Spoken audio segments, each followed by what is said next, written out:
What is up, guys? I'm sorry I haven't made a video in a while, but I've been sorting some really cool stuff out. Some of it's YouTube related and I'm going to announce that later, and some of it's personal, and I can go through at the end of the video if you want to know what I've been up to. Anyway, I'm back, and with the rank reset just around the corner, the first thing I want to do is look at the best ways to win your placement games. Okay, so if Season 4 was your first league season, then you probably don't even know what I'm talking about, so this is a really quick overview of the reset. Basically, everyone's hidden elo or rating gets recalculated.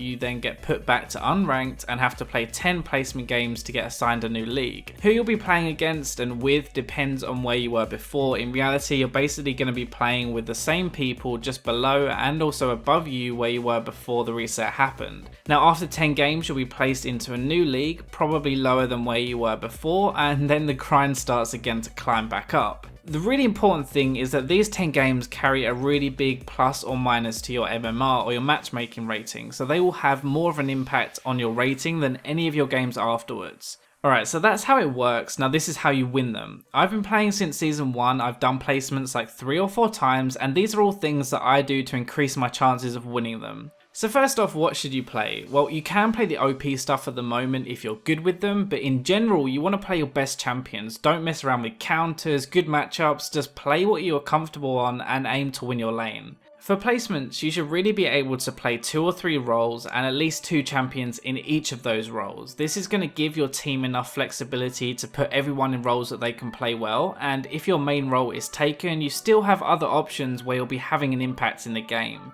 It may not apply to you, but remember that a lot of players got to their rank last season by only playing 1 or 2 champions, and they're going to want to win these placement games, so they'll want to play those champions. Having a good champion pool means you don't start to lose a game already from champion select. Right, so second is knowing your win conditions, and I'm going to do a video on this whole thing properly in detail because there's a lot of it, but to sum it up, it's knowing what you need to do or how you win the game with the champion you're playing. So for example, if I'm playing Vayne, I know I can just sit back and farm and I'll be strong mid to late game anyway. I just have to make sure I don't lose my lane, and when I have my blade, I know I can fight the enemy AD. Now if we say I'm playing Caitlyn, it changes. I need to win my lane, I need to punish the enemy AD, because if I don't, they'll be stronger than me in the mid game. When I have a lead, I should just group, push towers, take objectives, and abuse that lead over the enemy AD. Now this is something that you should just take 2 minutes to figure out before you start playing. How am I going to win this game with this champion? What is good for me to happen and what is bad for me to happen? Sometimes these aren't always really obvious, so if you are actually struggling, feel free to tweet me, Facebook message me, or comment on this video and I'll give you an idea of where you should start with that champion.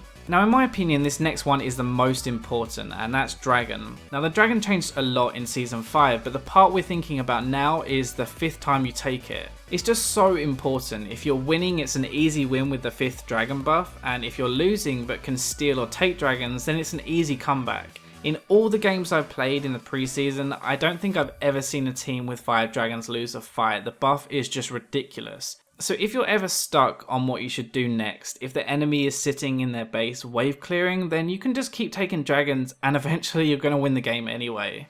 Now this next one is a little different, and this is something I personally do all the time, and it's more about mind games. Now you have no idea what elo your lane opponent was last season, and they have no idea what elo you were either. I always spend the first 5 minutes of a lane watching them, just watching what they do, and that gives me a good idea of how good they are. So if they trade really well, they CS really well, then it probably means they were higher than you or around your level last season, and you might not want to take as many risks. If they don't trade well though, they take dumb fights, say CS badly, then they were probably lower than you, and that's when I make sure I go aggressive and really show them I'm the better player. Now these games are different to your others, that's what you have to understand. You aren't necessarily against someone of equal skill, so you respect the good players but you punish the bad ones.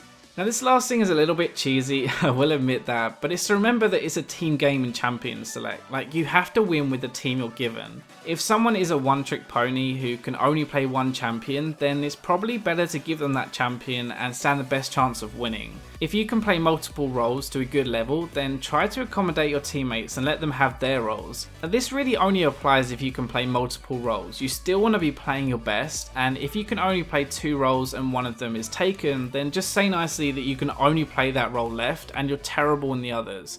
So that wraps up my tips for your placement games, and as far as I'm aware, the reset should be early this week, so good luck, and make sure you let me know how you do on Twitter, Facebook, and I guess you can even knock on my door and tell me if you can find me. For those wondering why I did have that break, I've got a really big announcement to make in the next week, but I'm also going to law school later this year, so I had to kind of sort both of those out at the same time. I'm back now though, and I'm streaming as well, so thanks for sticking around, and I'll catch you next time.